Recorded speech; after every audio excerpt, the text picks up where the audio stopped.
Salam değerli izleyicilerim, kanalıma hoş geldiniz.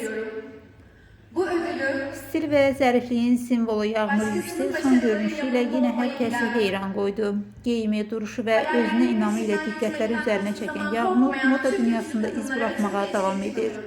Bu videoda onun muhteşem tərzini, detallardaki inceliği ve tədbirdə yarattığı təəssüratı sizinle bölüşürük. Beğendinizsə beğen düğmesine basmağı ve kanala abone olmağı unutmayın.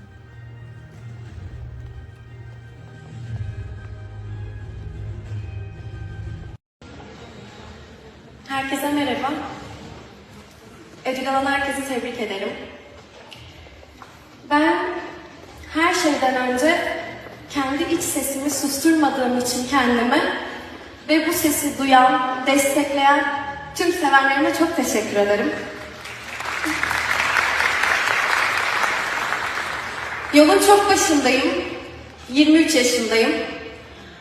Ama bu yolculuğa çok inandım. Ve bu yolculukta elimden gelenin fazlasını yapacağıma da söz veriyorum. Bu ödülü başkasının başarılarıyla mutlu olmayı bilen, hayallerinin peşinden gitmekten hiçbir zaman korkmayan tüm güçlü kadınlara ve tüm gençler için alıyorum.